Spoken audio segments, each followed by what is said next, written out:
878번입니다. 배를 타고 30km 강을 거슬러 올라가는데 올라갈 때는 5시간이 걸리고 30km인 강을 내려오는 데는 짧게 걸려 3시간이 걸립니다. 정지한 물에서의 순수 배의 속력은 어떻게 됩니까? 라고 했어요. 단 배와 강물의 속력은 일정하다. 그러면 배의 속력을 x km/c 라고 하고 강물 속력을 y km/c라고 하죠.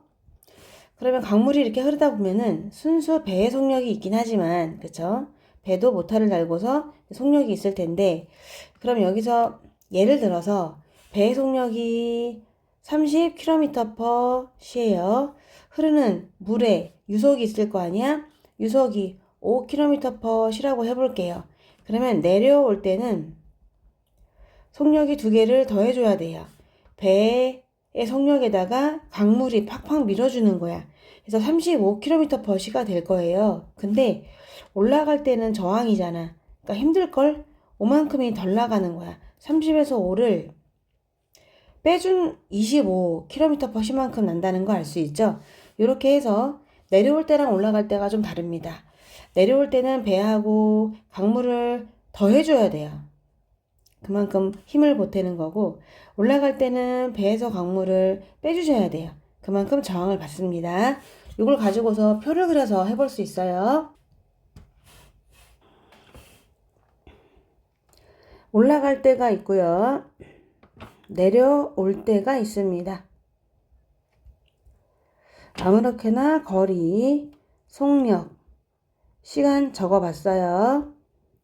거리는 우리가 30km를 올라가고 내려가고 하는 거예요. 그러니까 둘 다 30km가 되겠습니다. 시간은 올라갈 땐 5시간 걸렸고 내려올 때는 3시간이 걸렸어요. 우리가 올라갈 때 속력은 이 배의 속력과 강물 속력을 2개를 더해 주셔야 됩니다. x 더하기 y km/c가 되겠고 단위는 km/c예요.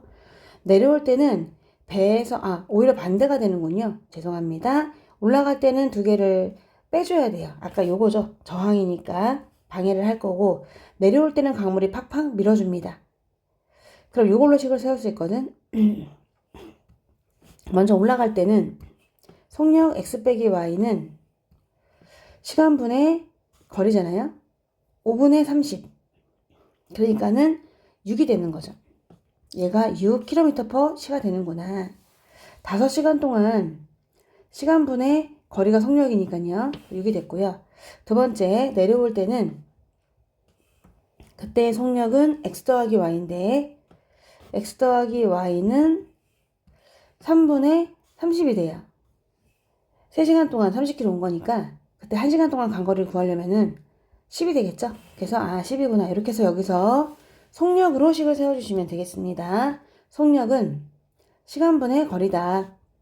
그래서 6이고 속력 x 플러스 y는 3분의 30이다. 라고 해서 이 두 식을 연립해서 풀면 됩니다. 2개를 더해서 2x는 16이네요. x는 8. x가 8이면 y는 2예요. 우리는 구하려고 하는 게 x죠? 순수 배의 속력이니까. 따라서 8. x는 8. 순수 정지한 물에서의 배의 속력은 시속 8km이구나 라고 해서 정답은 4번이 되겠습니다.